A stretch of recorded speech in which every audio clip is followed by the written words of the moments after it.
Bonjour, nous allons voir comment utiliser euh, un logiciel de tableur. Donc, au niveau logiciel de tableur, vous avez Google Sheet, OpenOffice et Excel. Et par exemple, là, on va voir ça sous LibreOffice. Quand vous voulez créer un nouveau fichier, cliquez sur la petite flèche ici, vous faites CTRL-N, comme nouveau classeur. D'accord? Si je fais ça, il m'ouvre un classeur vierge. Si j'appuie sur CTRL et W, ça me permet de fermer la fenêtre. Vous allez ouvrir le TD01 pour pouvoir calculer des surfaces. Là-dedans, il y a un petit onglet. Donc ça, ce sont les onglets.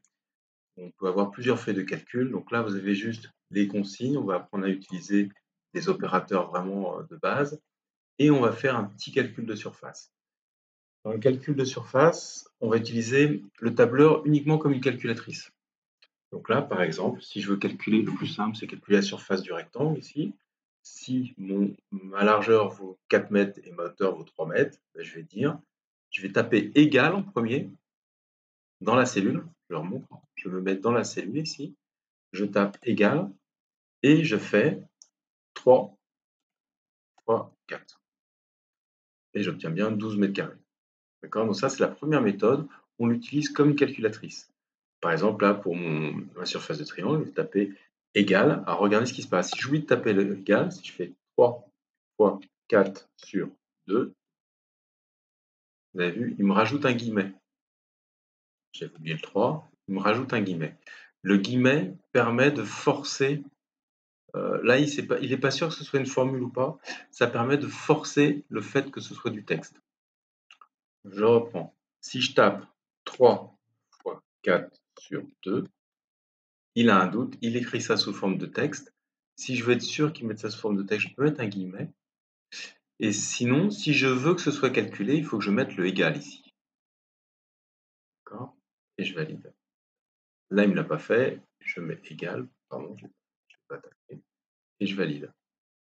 Et là, j'obtiens 6 mètres carrés.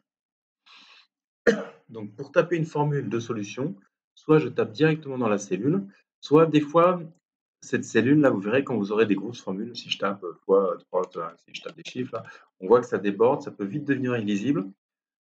Un moyen, c'est de cliquer dans la cellule et d'aller taper dans la barre, dans la ligne de saisie. Vous voyez, si je clique dans la ligne de saisie, c'est comme si je cliquais directement là-dedans. Je vais écrire égal 3 fois 4 sur 2. Pardon. Et ça m'écrit mon nombre de mètres carrés. Je peux faire pareil pour la surface d'un trapèze. La surface de trapèze, c'est la grande base plus la petite base divisée par 2, que multiplier la hauteur. Donc je vais dire égal, entre parenthèses. Alors des parenthèses, comme sur une calculatrice, c'est important. Et je vais dire, par exemple, je ne sais pas, 5 mètres plus 3 mètres, que je divise par 2 et que je multiplie par la hauteur de 2 mètres. Et ça me fait 8 mètres carrés.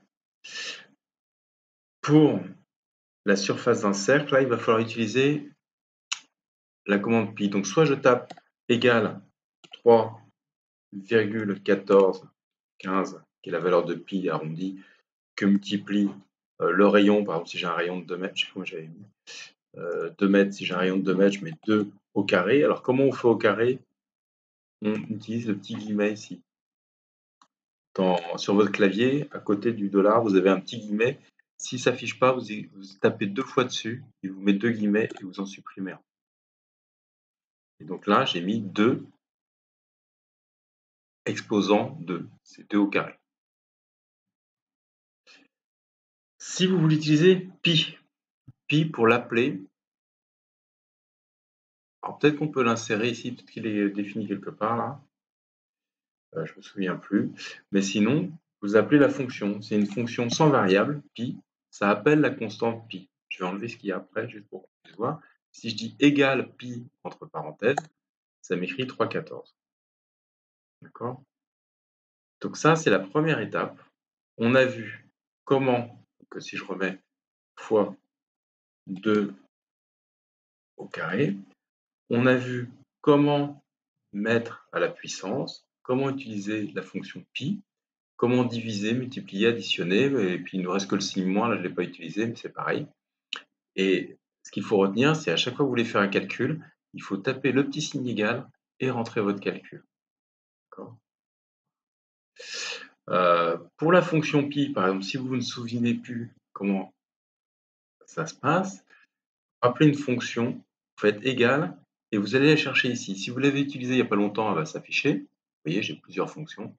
Si elle ne s'affiche pas, vous cliquez sur f de x, qui est un outil de recherche de fonctions. Alors, vous pouvez chercher dans toutes les fonctions, toutes les catégories, ou par exemple, dans la catégorie mathématiques. Et moi, je vais chercher pi. Et vous voyez, vous la trouvez. Si je fais OK, ah, il l'a pas mis, mais on a vu que c'était pi. Alors, je sais pas pourquoi il l'a pas mis.